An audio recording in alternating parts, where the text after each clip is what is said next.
चलो देखिए, अगला क्वेश्चन आप लोगों का है आज का। ये वाला क्वेश्चन है, ए और बी एक काम को 45 दिन में करते हैं, जबकि ए बी सी मिलकर उसी काम को 20 दिन में पूरा कर सकते हैं। यदि सी ए से 25% अधिक कुशल है तो ए द्वारा कार्य का 66.6 यहाँ पर प्रतिशत है, 66.6% पूरा करने में लिया गया समय ज्ञात कीजिए। तो देखिए, काम और समय का ये क्वेश्चन है। अगर हम लोग लगाएंगे तो पहले कैसे लगाएंगे, देखिए इसमें एलसीएम मेथड का प्रयोग है, बहुत आसान से लग जाएगा ये क्वेश्चन। तो देखें आप लोग, यहाँ ए और बी मिलकर, मतलब ए प्लस बी की बी जो 45 दिन में करते हैं, जबकि ए बी सी मिलकर, मतलब ए प्लस बी प्लस सी मिलकर उस कार्य को कितना दिन में करते हैं, 20 दिन में करते हैं। दोनों का एलसीएम होगा 45 दूना 90, 9 दूना 18, 180, तो ये हो जाएगा 4 बार में कटेगा, और ये हो जाएगा दूनों 18, 9 बार में। तो यहाँ पर देखिएगा ए प्लस बी प्लस सी की जो एफिशिएंसी आ रही है 9 यूनिट आ रही है। यहाँ पर ए प्लस बी का मालूम है हमको 4, तो सी का निकाल लेते हैं। तो ए प्लस बी का मान यहाँ 4 रखेंगे, सी का निकल जाएगा कितना, 9 - 4, यानी सी बराबर 5 आएगा। यानी कि सी की जो कार्य क्षमता है वो कितनी है, तो 5 यूनिट है। अगला देखें, अगली बार कहा गया यदि सी ए से 25%, सी जो है ए से कितना परसेंट, 25, यानी 125/100 कर लीजिए। तो इसको कटाएंगे हम लोग, तो C/A लिख दीजिए। तो ये आ जाए कितना, 25 × 5 = 25 चौको, यानी कि 5/4 हो जाएगा। तो यानी सी की कार्य क्षमता यहाँ पर 4 हो रही है, और ये कितना हो रहा है, तो ये 4 हो जा रहा है।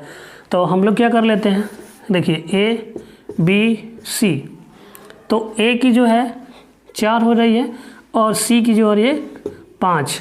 तो हम लोग एक पॉइंट और देखें, यहाँ पर a प्लस बी प्लस सी बराबर कितना है, 9 यूनिट है। a 4 यूनिट कर ले रहा है, b 5 यूनिट, सी 5 यूनिट कर ले रहा है, तो b वाला कितना होगा भाई, देखिए a 4 यूनिट करता है, c वाला 5 यूनिट करता है, तो यही तो 4 लोगों 4 और 5 मिलकर 9 हो जा रहा है। यानी ये तो 0 यूनिट कार्य कर रहा है, मतलब ये सिर्फ लगा हुआ है, ये काम 0 यूनिट कर रहा है। अब यहाँ हो गया। अब आपसे देखिए, अब हम लोगों को कहा गया है क्या कि टोटल काम का, देखिए ए द्वारा कार्य का 66.6% पूरा करने में लिया गया समय क्या होगा। तो ए द्वारा टोटल काम कितना है भाई, 180, और ए की कार्य क्षमता कितनी है, तो यहाँ पे 4 आ रही है। अब 4 आ रही है, अब इसमें कहा गया है कितना कि 66.66%, यानी इसका होगा 2/3, 4 × 3 = 12, 15 बार में कट जाएगा, 15 दूना के 30, यानी कि वह कार्य कितने दिन में समाप्त कर सकता है, तो 30 दिन में वह कार्य को समाप्त कर सकता है। तो इसका ऑप्शन नंबर 3। आई होप सबको समझ में आ चुका होगा क्वेश्चन। चलिए नेक्स्ट क्वेश्चन की तरफ हम लोग चलते हैं। चलो भाई, देखो भाई नेक्स्ट क्वेश्चन क्या है आप लोगों के पास, जल्दी से बताएं क्वेश्चन का आंसर क्या होगा। देखिए क्वेश्चन क्या दिया गया, यदि एक संख्या a b के घन और c के वर्ग के योग के अनुक्रमानुपाती है, जब a = 96, b = 4, c = 3 है, तो a का मान क्या होगा। फिर दिया गया जब b = 3, c = 8 होगा। तो ये वाला देखें पॉइंट पहले कि ये दिया गया a जो है किसके, तो b के घन का मतलब क्यूब, b के क्यूब और c के वर्ग के बराबर है, c के वर्ग के बराबर है, और a = 96 दिया गया और b बराबर क्या दिया गया, तो देखिए b = 4 दिया गया, तो b का हम घन करेंगे यहाँ पर, तो 4 के यानी 64 होगा। c = 3 दिया है, 3 का वर्ग करेंगे तो 9 होगा, बटा में लिखे।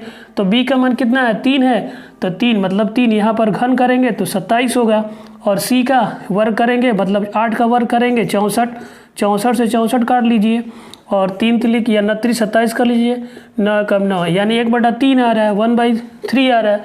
और जबकि यहाँ पर देखें ए वाला जो a का मान जो दिया गया हमारा कितना दिया गया, तो 96, तो इसका कितना गुना है, 96 गुना, तो इसका 3 का 96 गुना कितना हो जाएगा, तो 3 से 18 और 29, 27 से 28, यानी 288, यानी हमारा जो हो जाएगा इसका आंसर क्या होगा, ए का मान क्या हो जाएगा इस बार, तो 288। ऑप्शन नंबर कौन सा होगा, तो 288।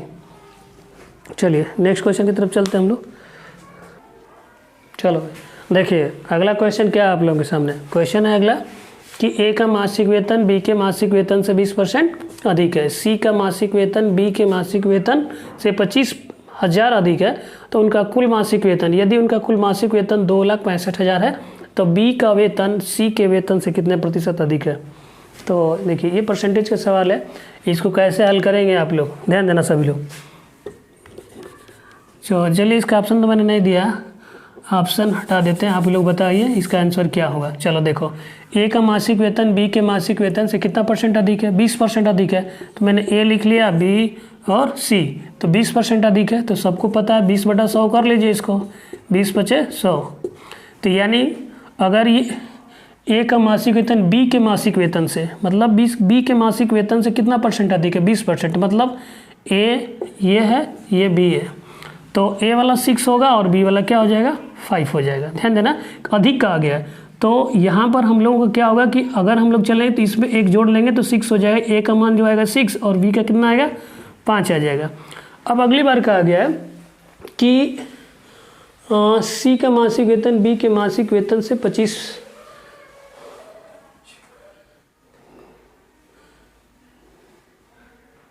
हाँ फिर से देखिए, सॉरी यहाँ पर देखें, बी के मासिक वेतन से 20% अधिक है, तो सी का मासिक वेतन बी के मासिक वेतन से 25,000 अधिक है। तो बी वाला कितना है, तो 5 है, इसमें 25,000 अधिक है, यह 25,000 अधिक है। थोड़ा सा मैंने ये यूनिट है, आप लोग ये समझ लीजिए कि इससे अधिक है यह।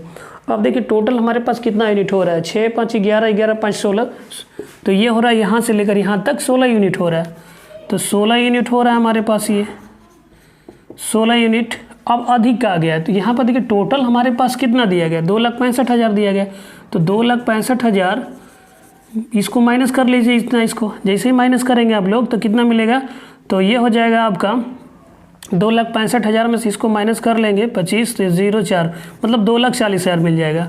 तो ये हो जाएगा 2,40,000, 2,40,000 यानी 16 यूनिट की जो 16 यूनिट का मान आ रहा है, कितना आ रहा है, तो 2,40,000 आ रहा है।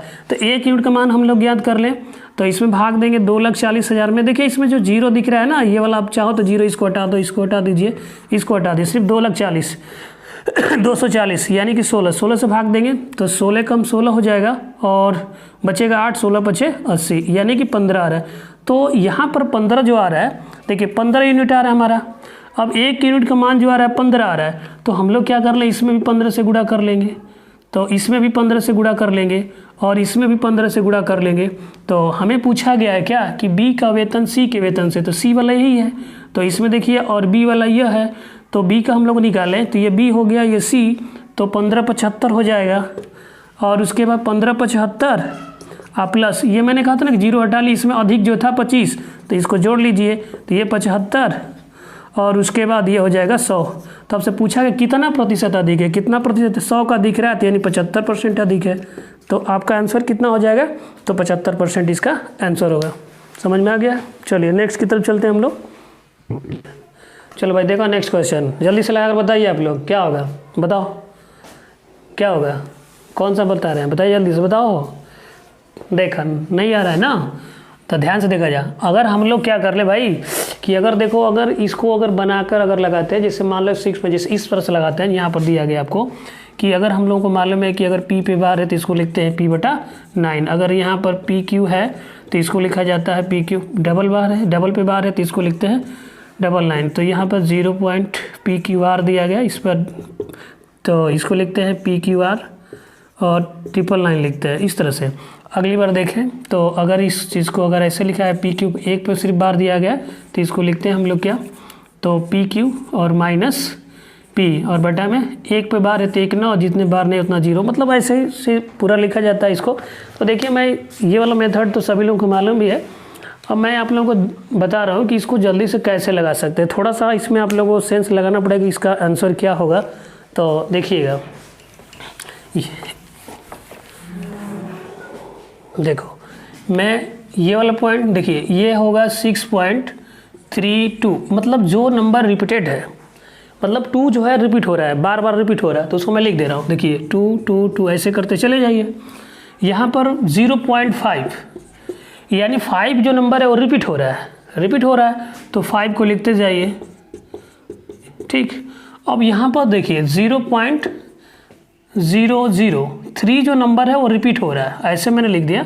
और भी आगे आप लिख सकते हैं, ठीक है ना, आगे लिख सकते हैं, कोई दिक्कत नहीं। तो यहाँ देखिए 5 2 7 7 3 10 को 0, 5 2 7 7 3 10 1 11, मतलब 11, ये हो जाएगा 11 को, 5 2 7 1 8 होगा, 5 3 8 1, यहाँ पर 5 3 8 1 9 हो जाएगा, कितना हो जाएगा 5 3 8 हो रहा है, सिर्फ 5 3 8 होगा, ठीक। और ये वाला 0.6। अब देखिए ये वाला नंबर जो हम लोग को दिख रहा है, मतलब इसके पीछे जो नंबर आ रहा है ना, मतलब यहाँ पर 0 आ रहा है, तो भाई किसी में तो 0 दिख ही नहीं रहा है, हम लोग के पास कहीं नहीं दिख रहा है। तो एक काम कर ले, जैसे ये नंबर देखिए, ये 0 जो आ रहा है ना, मतलब ये जो नंबर 1 वाला रिपीट हो रहा है, यानी 1 वाला क्या हो रहा है, रिपीट हो रहा है। तो यानी कि हमारा जो आंसर हो सकता है ये होगा 6.881। तो आप इसमें ये वाला आपका आंसर हो जाएगा, ये वाला नंबर जो हो रहा है रिपीट हो रहा है, तो इसलिए हमारा आंसर कौन सा हो जाएगा, सी वाला हो जाएगा। सबको समझ में आ चुका होगा, ये तो आसान सा क्वेश्चन था परसेंटेज का।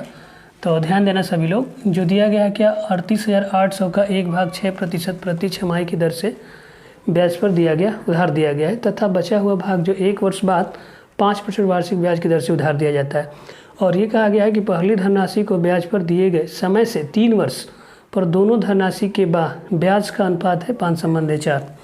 तो दूसरी धनराशि क्या होगी।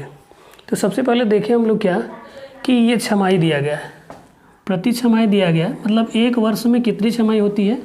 तो 1 वर्ष में जो छमाही होती है वो 2 होती है। 1 वर्ष में कितनी छमाही होती है,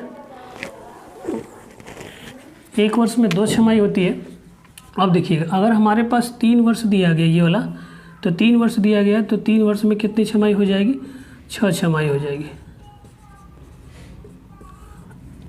अब इसके बाद देखिए 6% दिया गया, 6% पर दिया गया 3 वर्ष का। तो अगर हम मान लेते हैं कि हमारे पास 6 है, तो ब्याज कितना हो जाएगा, 6 के 36% ब्याज हो जाएगा इसका, ठीक। अब दूसरी बात देखिए, 1 वर्ष बाद दिया गया है, तो 1 वर्ष जो पैसा लगा है 5% की दर पर दिया गया है, तो 5% मतलब 1 वर्ष में कितना छमाही होगा, 2, तो 5 दूना कितना हो जाएगा, 10%। अब इन्हीं दोनों धनराशि का, ये 2 धनराशियाँ हैं, इन 2 धनराशियों का जो रेशियो दिया गया 5:4 का दिया गया, 5/4। इसको आप पटा सकते हैं, तो ये 18 होगा और ये 5 होगा, तो P1/P2, और उसके बाद ये 50/25 होगा, और इसमें गुणा करेंगे तो ये 18 चौक 72। तो आपके पास देखिए दोनों धनराशि है, यही 2 धनराशि है, दोनों धनराशि इसी पर दी गई है। आप बेसिक फिर से लगा सकते हैं इसको। तो दोनों जो धनराशि दी गई है 75 एक है और एक 72 है, तो दोनों धनराशि का योग कितना हो जाएगा, तो 7 और ये 9, मतलब 97 यूनिट हो रहा है हमारे पास। अब 97 यूनिट किसके बराबर है, तो 38,800 के बराबर है। तो इसको कटा लीजिए, तो 7 चौक 28, लगभग इसका कितना गुना है, 4 गुना। 7 चौक 28 होगा और 4 9 36, 36 2 38, यानी कि इसका 4 गुना है। तो आपसे पूछा गया दूसरी धनराशि कितनी होगी। दूसरी धनराशि देखिए, पहली धनराशि 25 यूनिट है, दूसरी कितनी है, 72, तो इसका 72 गुना देख लेते हैं, 4। तो ये हो जाएगा कितना, यहाँ पर देखिए 00 थोड़ा बढ़ा लेंगे क्योंकि 400 होगा, तो यहाँ भी हम लोग क्या कर ले, 00 ले लेते हैं। तो जैसे आप गुणा करेंगे तो 4 दूना के 8 होगा और 7 चौक 28, यानी 288 और 00, यानी 28,800। तो ऑप्शन नंबर सेकेंड 28,800, यानी आपका आंसर सेकेंड हो जाएगा 28,800। दूसरी धनराशि जो है वो कितनी होगी, 28,800 हो जाएगी।